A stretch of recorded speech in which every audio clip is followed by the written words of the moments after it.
Dans l'échange ça, avec le secrétaire d'État, nous avons regardé principalement point concernant la situation sécuritaire, préparation qu'a fait pour nous dans l'élection.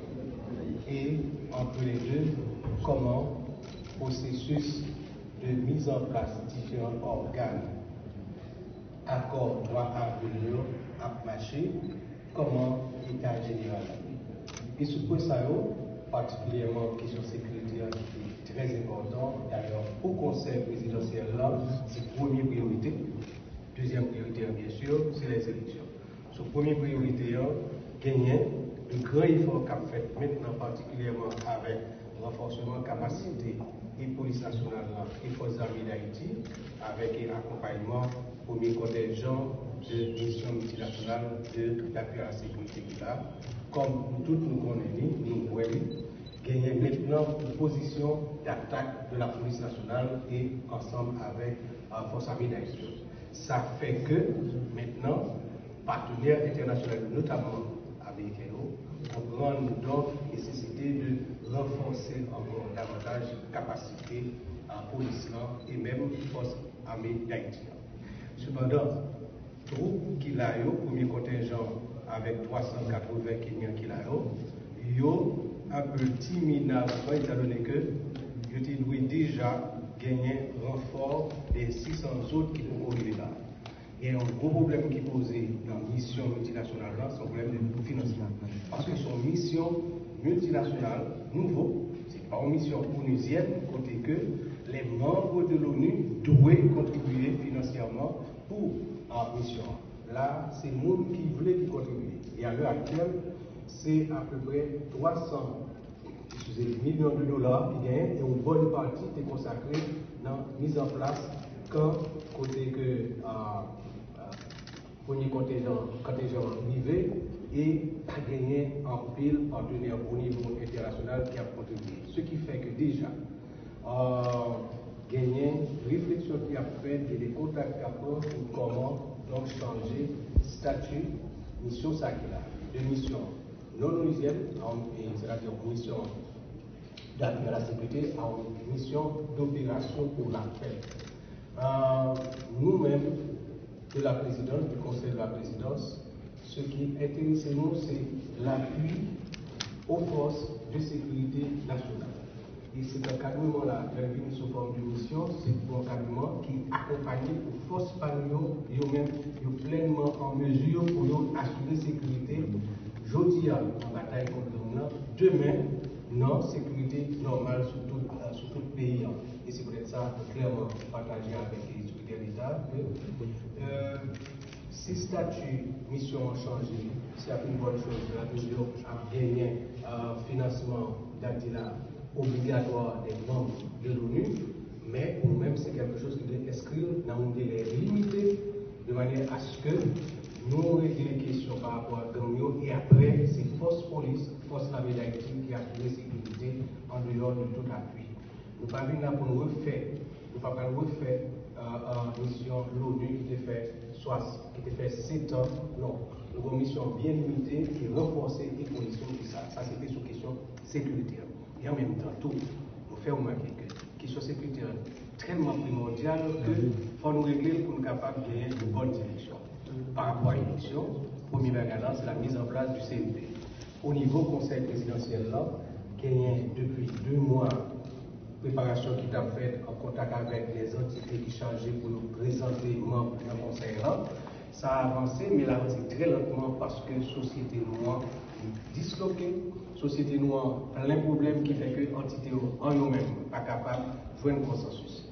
À l'exception, au tout début, de la conférence épiscopale, de l'association des journalistes avec SOS journalistes qui étaient rapidement désignés leur temps. Ensuite, l'université, mais entre-temps, objectif nous qui était à la fin du mois d'août pour nous présenter le partenaire, mais entre-temps, avec concertation, avec et détermination, membre du conseil présidentiel, de bon côté entité SAO, nous arrivons à 7 entités qui choisissent représentants. Et la semaine prochaine, à la réunion du conseil des ministres, eh bien, présenté CV, formation CEPA. Nous espérons entre aujourd'hui et prochaine réunion du Conseil des ministres, les autres deux autres habitants mettez ensemble, choisis, mais ça va complet, et même si ce n'est pas complet, concernant, il a présenté, arrêté, absorti de manière à ce que commence le travail. Parce que c'est bien pour le travail, pour préparer la machine électorale.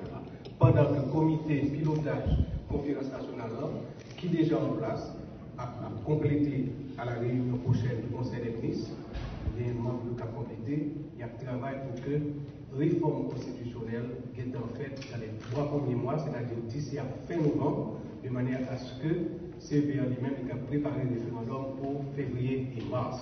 Et à partir de ce moment, enclencher le processus électoral pour être capable de respecter les délais de transition que le Conseil présidentiel a gagné au 7 février 2026. Donc, entre le Conseil,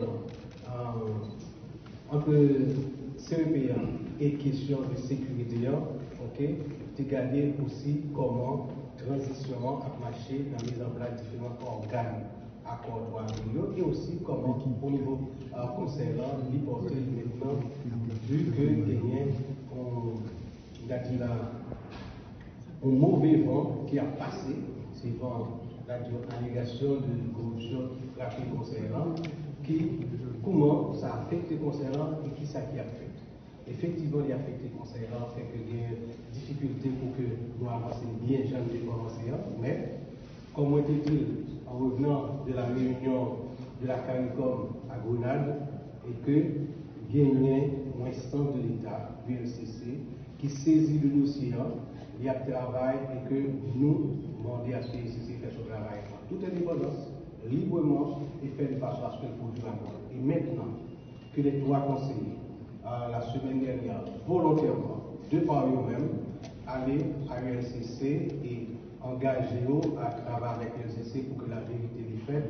En ce sens, nous dit encore, l'UNCC maintenant, il gagne des éléments pour que pour le produire la police, et ce rapport-là, après la lumière, a éclairé le conseil pour que le conseil soit capable de décider pleinement en toute autorité sur la question, car personne n'est au-dessus de la loi.